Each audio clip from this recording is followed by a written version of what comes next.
Salut à tous, c'est Christophe, bienvenue sur Top Mercato, toujours un plaisir de vous retrouver pour un nouveau journal de l'Euro. On commence tout de suite avec le journal des Bleus évidemment et un point sur l'infirmerie. On a vu hier Thomas Lemar et Marcus Thuram quitter précipitamment l'entraînement suite à des blessures. Alors plus de peur que de mal, ils devraient pouvoir reprendre prochainement l'entraînement collectif.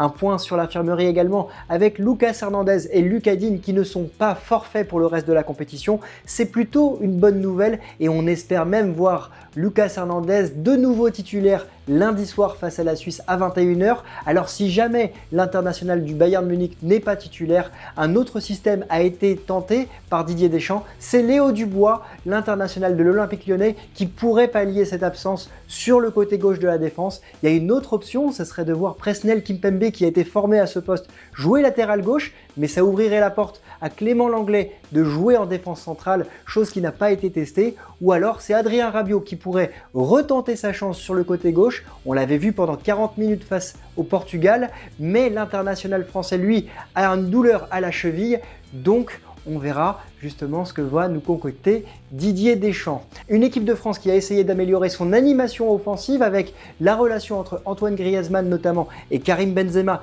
mais aussi Kylian Mbappé. On sait que les deux premiers ont déjà ouvert leur compteur but dans cet Euro. Le dernier, Kylian Mbappé, pas encore, même s'il a été plutôt dangereux dans l'ensemble des matchs qu'il a disputés. Un Kylian Mbappé qui devrait faire office d'une prise à deux par la défense de l'équipe suisse. C'est ce qu'a annoncé les défenseurs de cette équipe suisse récemment. Une prise à deux qui gêne en général l'international du Paris Saint-Germain. Alors comment va-t-il s'en sortir? Est-ce qu'il va pouvoir gérer deux joueurs sur lui? En tout cas, ça devrait laisser des espaces à d'autres joueurs autour de lui. Demain soir à 18h, c'est le Pays de Galles qui ouvre le bal des huitièmes de finale face au Danemark. Un Pays de Galles qui s'est qualifié par la plus grande des surprises quand même, puisqu'ils ont terminé deuxième derrière l'Italie. Un Pays de Galles avec un grand Gareth Bale lors du match notamment face à la Turquie. Un Gareth Bale qui avait été l'auteur de 2 passes décisives.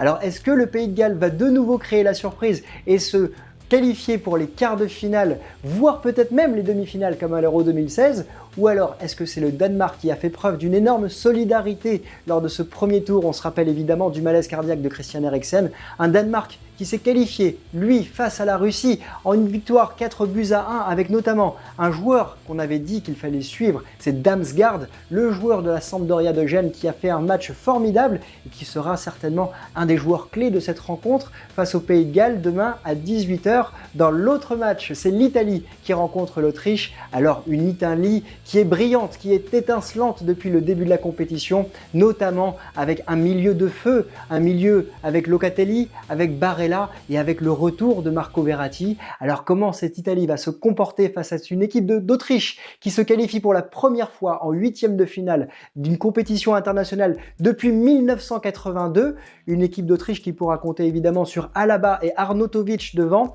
Alors est-ce que cette équipe d'Autriche pourra créer la surprise?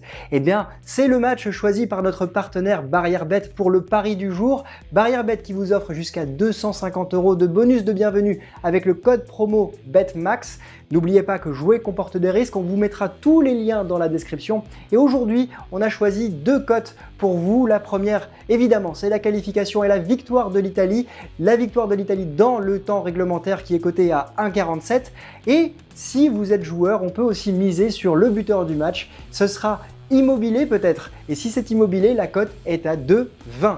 Voilà pour les informations du jour. On se quitte avec une image très amusante autour de l'équipe de France. C'est un groupe de supporters qui fait le tour de l'Europe actuellement avec la banderole d'N'Golo Kanté, ou plutôt devrais-je dire N'Golo Conté. Et oui, tête mulet, moustache, ce groupe de l'équipe de France fait le buzz aujourd'hui partout en Europe. Ils se baladent pour suivre l'équipe de France et c'est très amusant. Ils ont même été suivis par Euronews avec cette belle banderole. Voilà, on vous quitte avec ces belles images. On espère vous revoir très vite pour un nouveau journal de l'Euro, dès demain pour parler du choc de dimanche, Belgique-Portugal. Abonnez-vous à Top Mercato, sonnez la cloche pour être informé des prochains journaux et nous on se retrouve très bientôt pour un nouveau journal de l'Euro. A très vite, ciao!